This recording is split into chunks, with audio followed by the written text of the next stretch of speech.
Welcome back to the Business Freedom Podcast. This is Lars Hedenborg, founder of Real Estate B School, co-founder of High Performance Real Estate Advisors, Charlotte, North Carolina.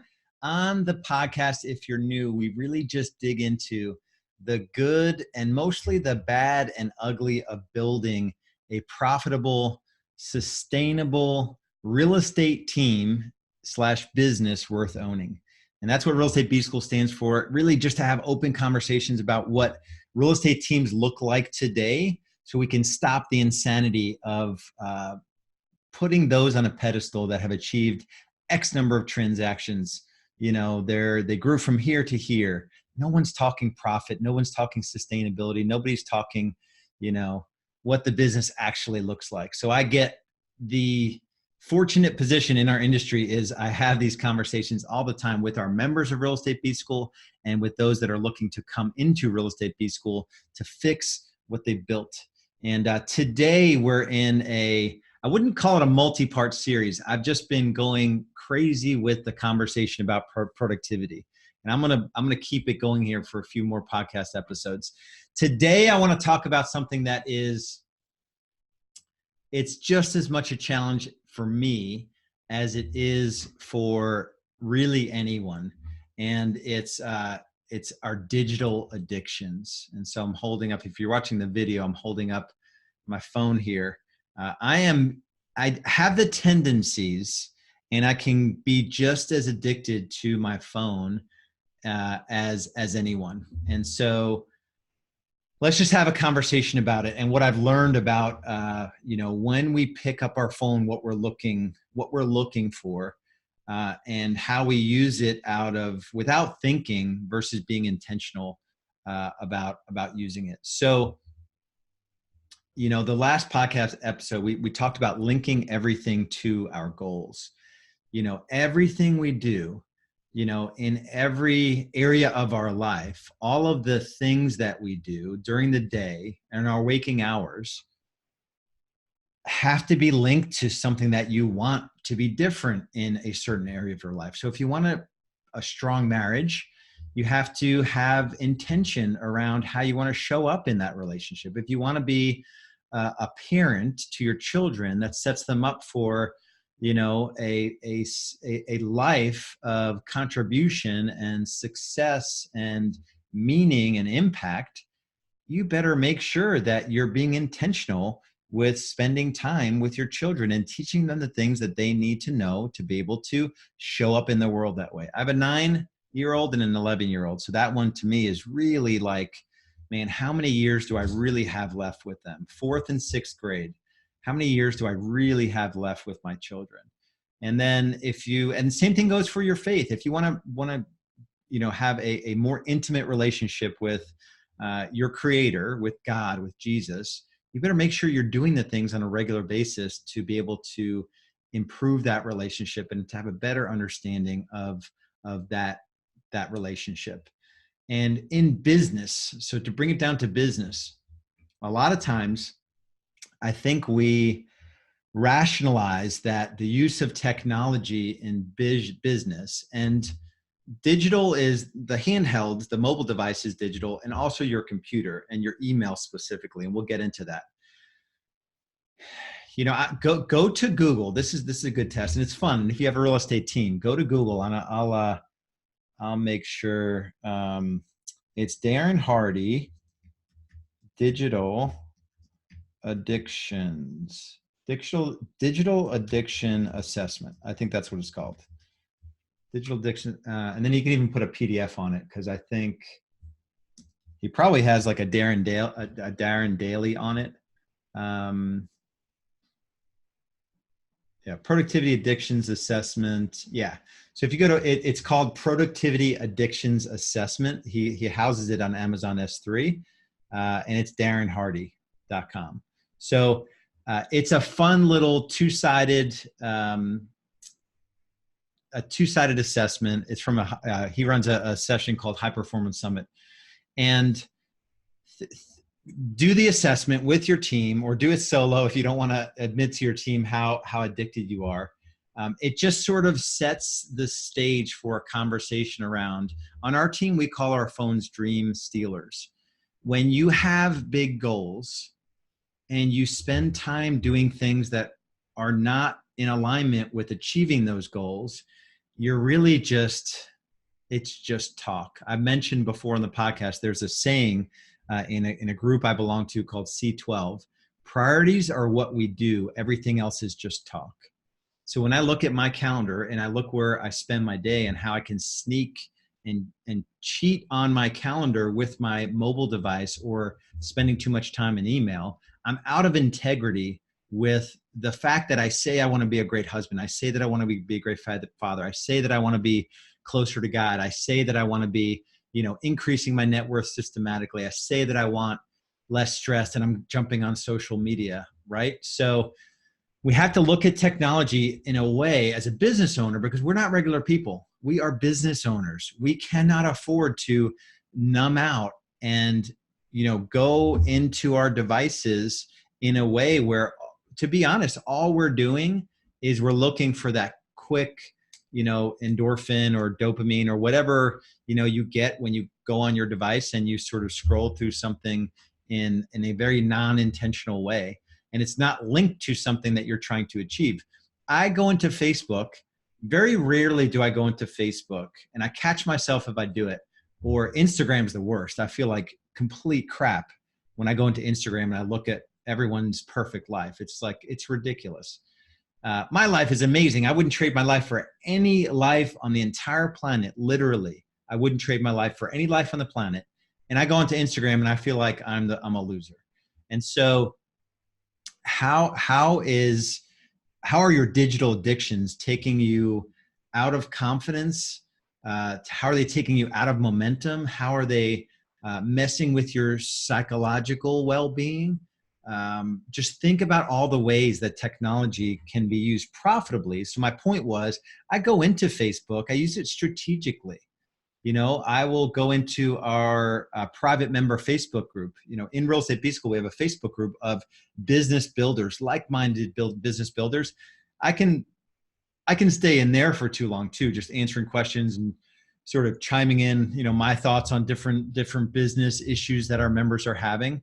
At least though it's linked to a goal to serve a community that is ultimately going to build businesses that impact their communities. So in a roundabout way, it is linked to a goal of mine. Mindlessly going into Facebook and just scrolling up and seeing what your friends are up to, that's just taking away your dreams. Using your device to catch up on news. Really, what news do you really need to know? I don't watch any news at all. At all. I'm trying to think of how I even find out. My mom occasionally, when we have dinner, we have a Sunday night dinner with my mom. She just turned 77. And it's my mom, my sister, my wife, Julie, Anders and Kendal, my kids. And every once in a while, or when she gives me a haircut, more often when she gives me a haircut. She's 77 and she was a hairdresser when she was younger, and she still gives me haircuts. And just on this past Saturday, she gave me a haircut, and I asked her, is there any news in the world that I need to know about? Because I know she watches news all the time. And I just poke fun at her. I'm like, why do I need to know that? And I don't even think there was anything in the month since I've gotten my haircut that there was anything I needed to know. What else is a digital addiction? I would say your TV, the morning news, the evening news, putting CNN on, the mindless, letting stuff into your brain that is not going to move your life forward. So think about how you use technology, and are you using it to get some kind of validation via likes on Facebook, or is it filling you up in some unhealthy way that you really should be getting filled up, in your faith or in your relationship with your spouse or your friends or whatnot. So ask yourself, are you using technology profitably, consistently? And then I want to talk a little bit about email. Email can be the biggest time suck imaginable. One tip I will give you for email that will change everything. We use Gmail Suite, so G Suite, for both businesses, High Performance Real Estate Advisors and for Real Estate B School. And the current version of Gmail is so powerful.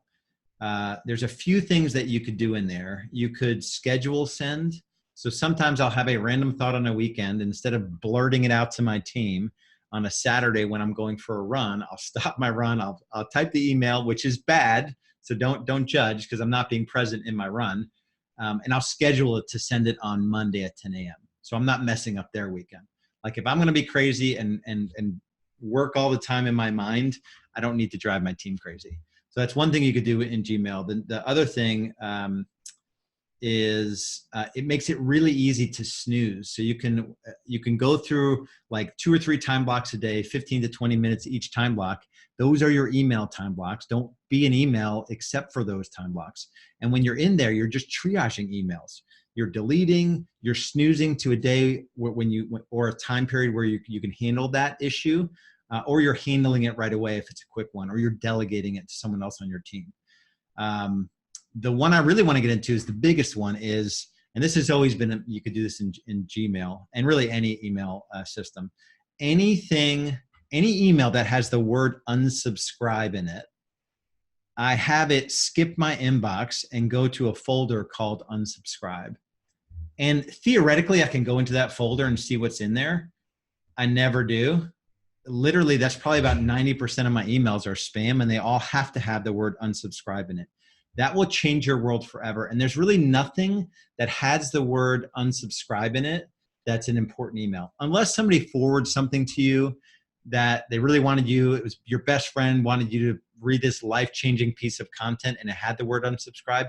Gmail even recognizes those and it puts it into your inbox with a label unsubscribe and also the label inbox, because it recognizes that it came from a personal sender, a personal contact of yours.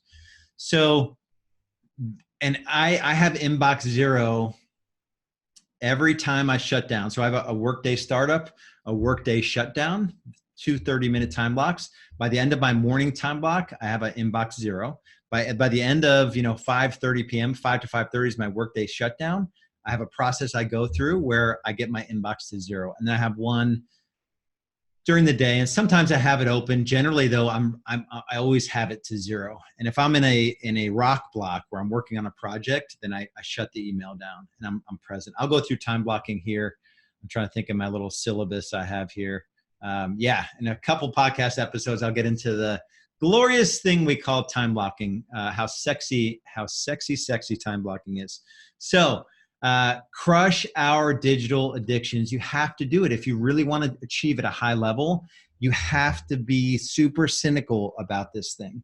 You have to really be intentional with where you put your eyeballs, what you're listening to.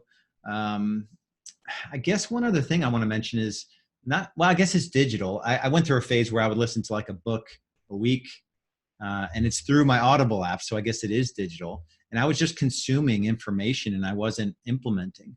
And so maybe I'll do a separate podcast episode. Implementation is more powerful than knowledge. I'll save that one because that'll be a good one. And that's all I've got for you. So if you're at the point in your business where you really don't know how to prioritize your efforts, you really don't have a plan for moving your business forward, you don't have enough intention every day and confidence to know that the thing that I'm doing right now fits in to the longer term plan in this way. And maybe you're just the time, money, stress for you is out of whack, right? Real Estate B School, we are all about, paying attention to our time, our money, and our stress. And we want more time, we want more money, we want less stress. Maybe that's out of whack for you. Maybe the business is just not set up the right way. Or maybe you're just starting to build your real estate team and you just need help. You need a roadmap to do it. No matter where you are, what your situation is, all I've got for you is a conversation about your business. Go to realestatebschool.com, bright orange banner on top, book in a free business growth strategy session. We'll talk about where you are right now, what's working, what's not working, the good, bad, ugly of the way your business looks today. We'll talk about what you want it to look like, what you think is possible for the future. And then we'll talk about what's holding you back. We'll bridge the gap from where you are today to where you will be in the future. If our pilot program is a fit for you, this is a 30-day free program where we actually do a deep dive on your business. We build out a 3-year picture with you, a 1-year plan. We break it down to 90 days. We pick rocks, which are the projects you're going to work on. We come up with measurables. We break it down even beyond the 90-day into the weekly, into the daily. And that's all in a 30-day process that we go go through, if you qualify, which we call our pilot program, and there's no charge for that program. So go to realestatebschool.com. We'll see you there. And remember, we must crush our digital addictions. See ya.